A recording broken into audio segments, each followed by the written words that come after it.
parliamentary and republican form of government, parliamentary and republican form of government,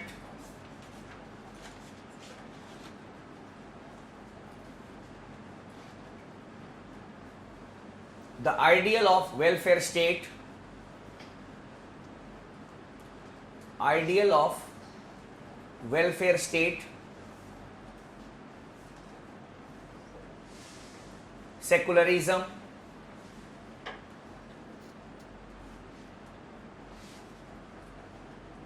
socialism,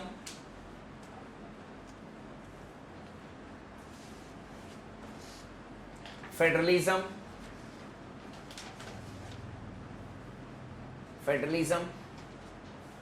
judicial review,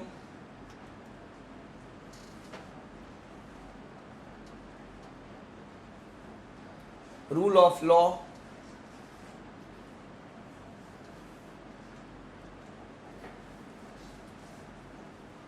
independence of judiciary,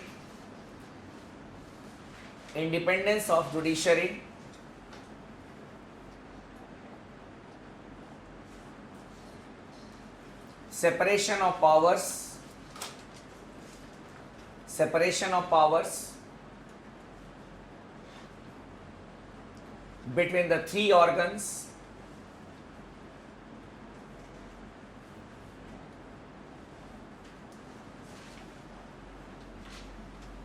then balance between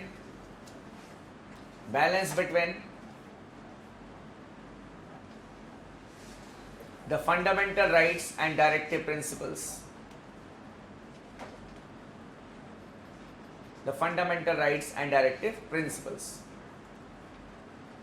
Thus what we see here is that the basic structures are those structures without which the constitution will lose its originality. There will be nothing left in the constitution. That is why they have been termed as basic structures. So in the Keshwan and Bharti case, the Supreme Court held that the Parliament can amend any part of the constitution, that may include the fundamental rights also, but the basic structure should not be disturbed. Means under no condition the state in India can be declared as a theocratic state. Secularism is a basic structure. Under no circumstances you can declare India or you can make policies for the capitalists only. You will have to think about welfareism. You cannot, we can say, remove directive principles of state policy from the constitution. You cannot do that. Then the balance between fundamental rights and directive principles. So in that particular case, the Supreme Court did not elaborate that okay, these are the basic structures, but from time to time the cases started coming regarding the interpretation of the constitution, and in that the Supreme Court held that okay, this is the basic structure. For example, in the Minerva Mills Limited case, the Supreme Court said that the balance between the fundamental rights and directive principles is the basic structure of the constitution. Why this judgment was given? Because the 42nd Amendment Act 1976, it had given importance or precedence to all the directive principles over all the fundamental rights. A clause was added in the constitution that all the directive principles are superior over all the fundamental rights. This was declared as null and void, and the Supreme Court held that the balance between the fundamental rights and directive principles is the basic structure of the constitution. Means in the future, the parliament should not try to give importance to the DPs over the FRs or the FRs over the DPs. Both are complementary and supplementary to each other. Then in 1994, in the SR Bomai case, the Supreme Court held that secularism is a basic structure of the constitution, and on that ground it justified the president's rule in Uttar Pradesh and the other BJP ruled states after the demolition of the Babri Masjid. because the Supreme Court said that secularism is the basic structure of the constitution, and if a state government tries to subvert it or fails to protect it, it will be considered as breakdown of constitutional machinery in the state.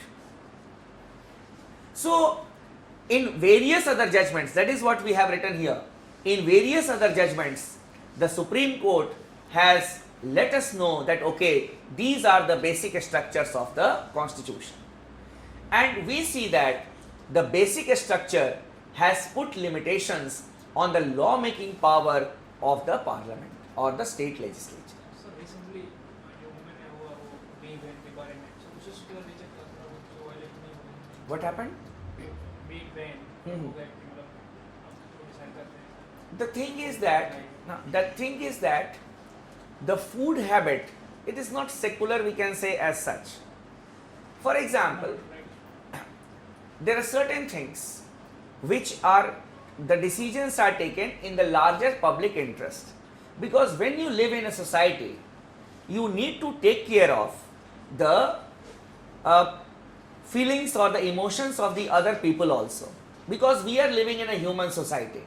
We are living in a human society. Clear? For example, in some communities, what we see that they don't eat meat. For example, the Jains. Okay, they are having some festivals. They requested for the time being it should not be sold. That was, we can say, in the larger interest. Okay, to have harmony in the society, it is there. If you go to Katra, meat is not sold there. If you go to Haridwar, it is not sold there. There is no hue and cry for that. There is no hue and cry for that. Clear? So basically, the thing is that we try to make these issues political issues, but these are non-serious issues also. You are selling meat before a, we can say, religious place. Obviously, these things will not lead to harmony in the society. 2 days, 3 days, it hardly matters. There is the court. The court has also said that it will be for 2 days. Earlier, the government had said it for 8 days in Maharashtra, most probably. Because I do not follow such type of news.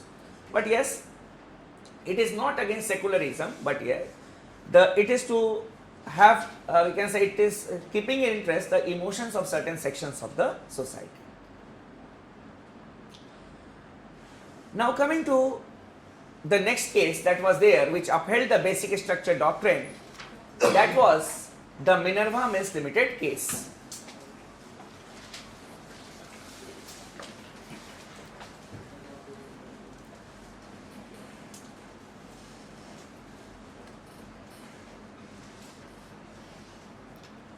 In the Minerva Mills Limited versus Union of India case,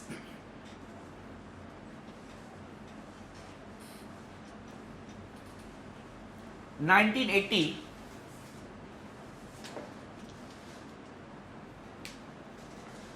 the Supreme Court upheld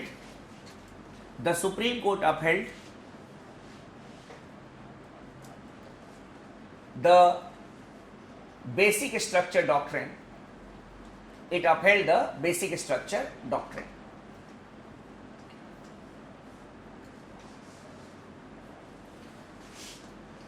Now from the examination point of view, you need to arrange these cases in chronological order. Clear? So you need to remember the dates here in these cases. Then there can be a question that in which of the cases the Supreme Court held that the fundamental rights cannot be abridged or they cannot be amended. The answer will be Golaknath case. Then the doctrine of prospective overruling was given by the court in the Golaknath case. Then the judgment of which of the cases was upheld in the Minerva Mills Limited case, Keshwanand Bharti case. Clear? Apart from it, the basic structure doctrine is a social innovation, a political innovation, a cultural innovation, or a judicial innovation. It is a judicial innovation. And which of the following are the basic structures of the constitution? 1 and 2, 1, 2, 3 and 4, 1, 3 and 4. Such type of questions can be framed from amendability of the fundamental rights. Now, in the main examination, they may ask you on the basic structure doctrine. You can write a question.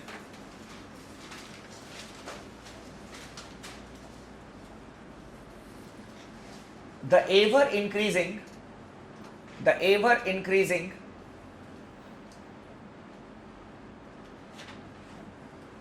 number of subjects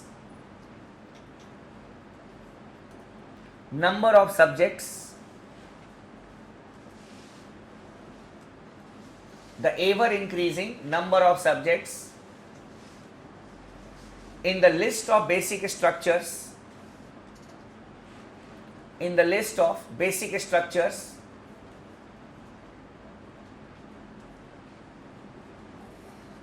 has put limitations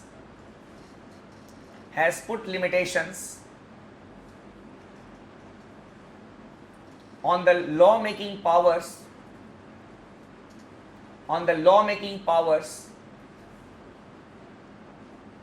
of the legislature.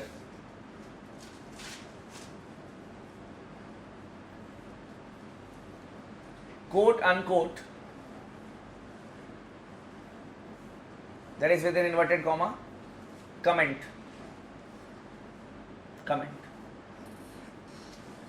Now in this question,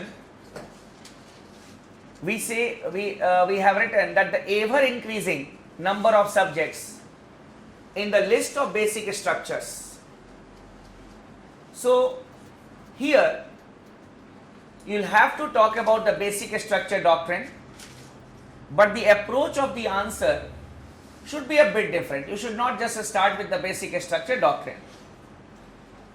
We should start here with the Golaknath case. That before the Golaknath case, it was held that the parliament has the supreme authority to make laws on any subject and amend any part of the constitution. But in the Golaknath case, the Supreme Court held that the parliament has no power to amend the fundamental rights. In reaction to that, the 24th Amendment Act was passed in 1971, which gave the parliament the power to amend any part of the constitution. So constitutionally this power was given to the parliament by the 24th Amendment Act. Clear? And after that you write the basic structure doctrine that we have written. So you need to write the context. There should be a continuity in the answer. Then you can write that in the Keshwanand Bharati case, the Supreme Court came up with the judicial innovation of the basic structure doctrine.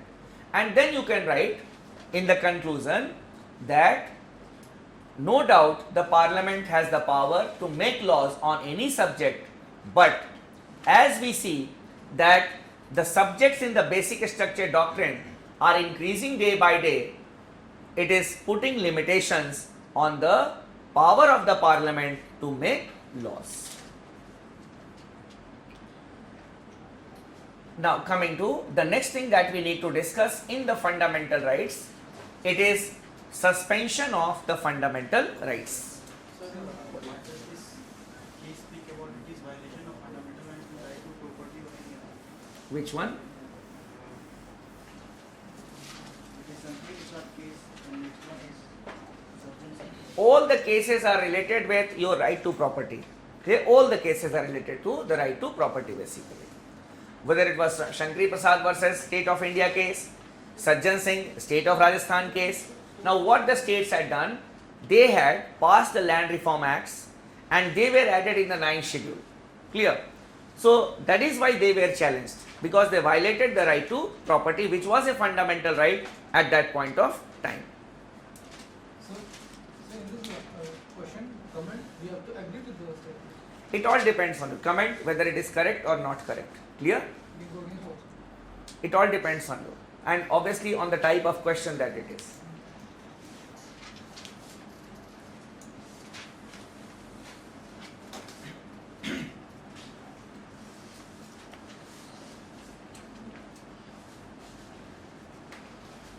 Suspension of fundamental rights means under what conditions the fundamental rights can be suspended.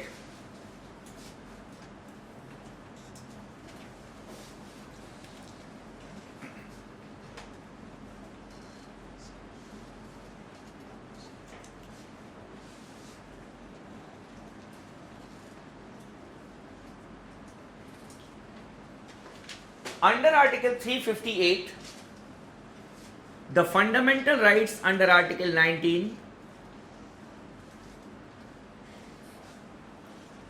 the fundamental rights under Article 19 are automatically suspended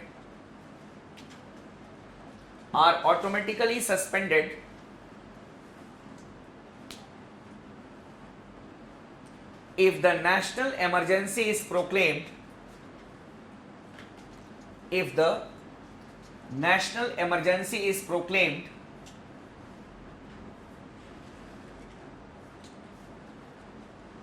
on the grounds of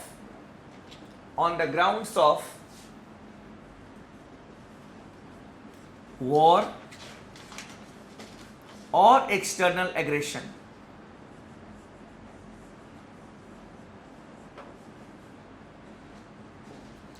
On the grounds of war or external aggression. I repeat, Article 358 holds that the fundamental rights under Article 19 are automatically suspended if the national emergency is proclaimed on the grounds of war or external aggression. No doubt I will be discussing the emergency provisions with you in detail, but as I have mentioned certain things about the national emergency, I'll tell you that national emergency is proclaimed on three grounds: war, external aggression and armed rebellion.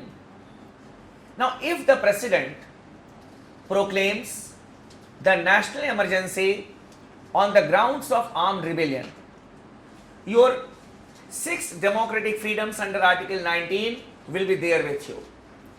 Your right to freedom of speech and expression, right to assemble, right to association, right to movement, right to reside and settle down in any part of the country, and right to have an occupation, trade or profession. These 6 democratic freedoms will be there with you. If the national emergency is proclaimed on the ground of armed rebellion. Clear? I repeat. For example, if tomorrow the President proclaims national emergency and the proclamation says, as there is an armed rebellion in the southern part of the country or the northern part of the country, national emergency is being proclaimed, then our fundamental rights under Article 19 will be there with us. They will not be automatically suspended. But if the President issues a proclamation that national emergency has been proclaimed on the ground of war, that is, as we are at war with this country, national emergency is being proclaimed. As soon as the President will issue this proclamation, automatically the 6 democratic freedoms that we enjoy under Article 19 will be automatically suspended. Automatically. That is what Article 358 says. Then, coming to Article number 359.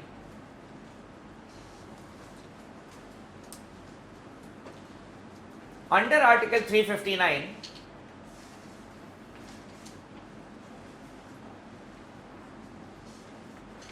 the President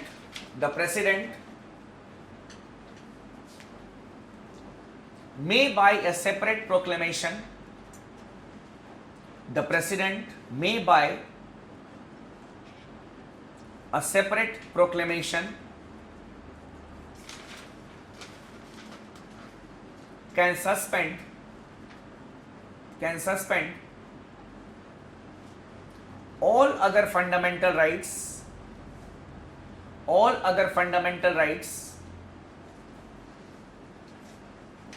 except those under articles 20 and 21, except those under articles 20 and 21.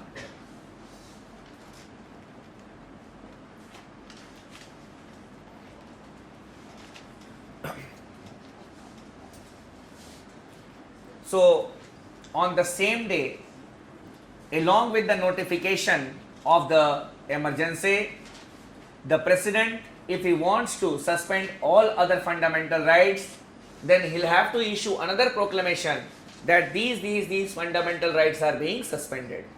But he cannot suspend two articles. Which are they? Articles 20 and 21. This is all about the suspension of fundamental rights. Articles 20 and 21 cannot be suspended. The reasons will be obvious to you after we discuss articles 20 and 21 in the coming classes. Now coming to classification of the fundamental rights.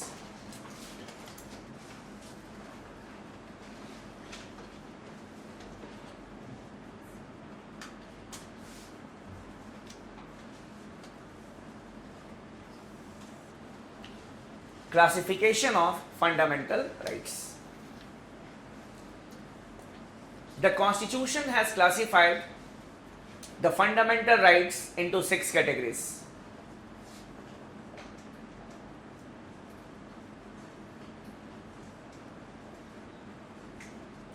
It has classified the fundamental rights into 6 categories.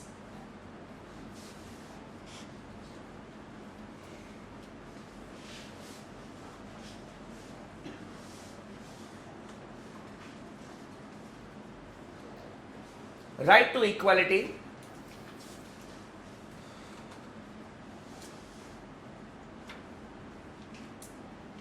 articles 14 to 18,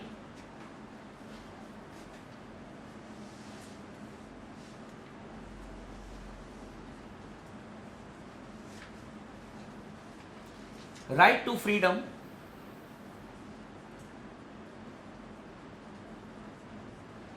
articles 19 to 22,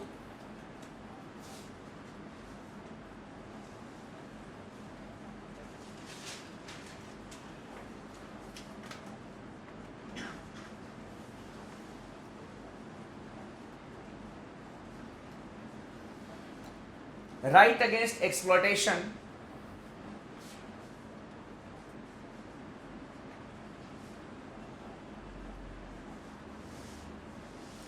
articles 23 and 24,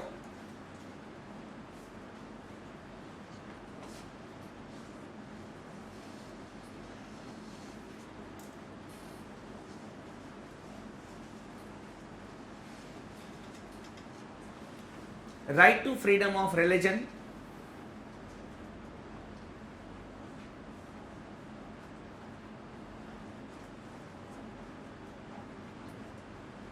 articles 25 to 28,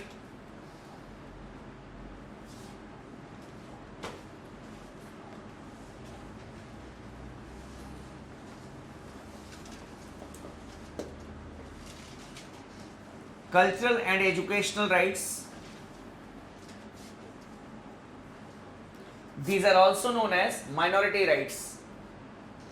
Cultural and educational rights,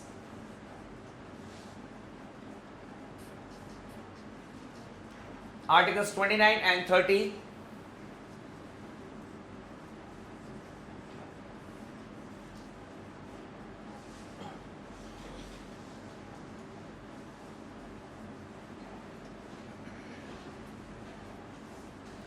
and right to constitutional remedies,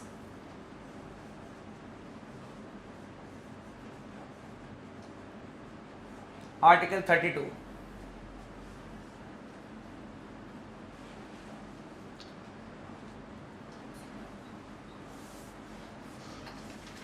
So till now, in the fundamental rights, we introduced the topic of the fundamental rights, and we took the human rights as the base, and then we discussed the concept of fundamental rights in relation to the human rights, and we came to the conclusion that the fundamental rights are human rights. After that, we discussed the nature of the fundamental rights, that the fundamental rights are enforceable in a court of law. They are negative obligations because they are negatively worded, and they are not absolute rights but restricted rights. After that, we discussed judicial review and fundamental rights. In that, we discussed the doctrine of severability and the doctrine of eclipse. And after that, we discussed the amendability of the fundamental rights with a special stress on or emphasis on the basic structure doctrine. And after that, we discussed the suspension of fundamental rights and then the classification of the fundamental rights. Now, coming to specific fundamental rights.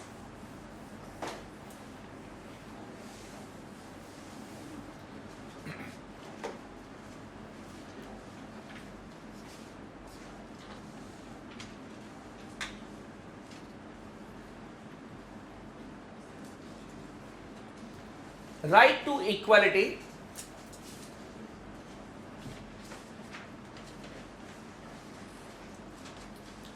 Articles 14 to 18.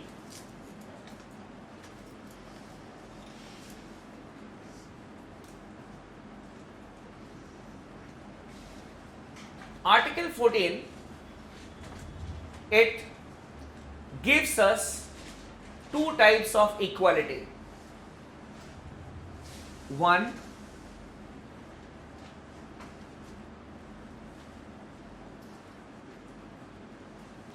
right to equality before law,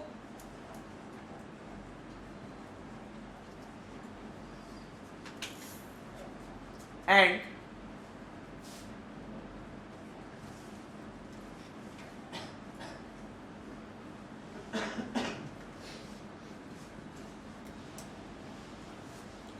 equal protection of laws.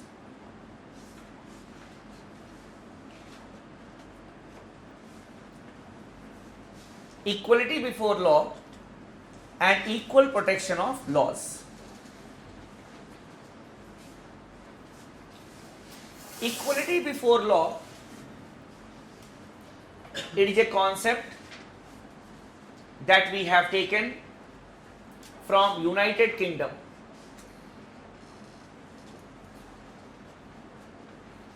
We have taken from United Kingdom.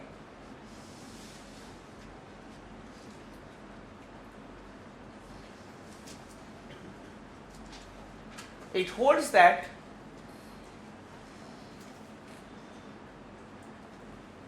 no one is above the law. No one is above the law.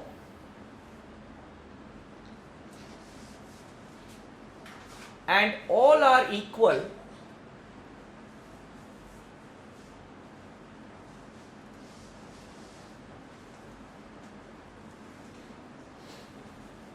in the eyes of law.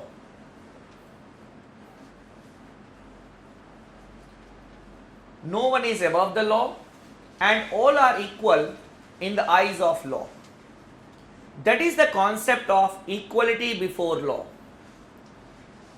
This concept of equality before law is based on the concept of rule of law.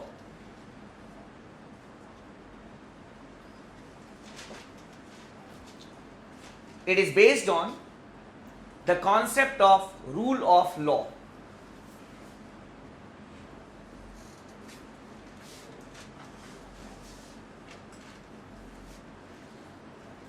rule of law was a concept or is a concept that was propounded by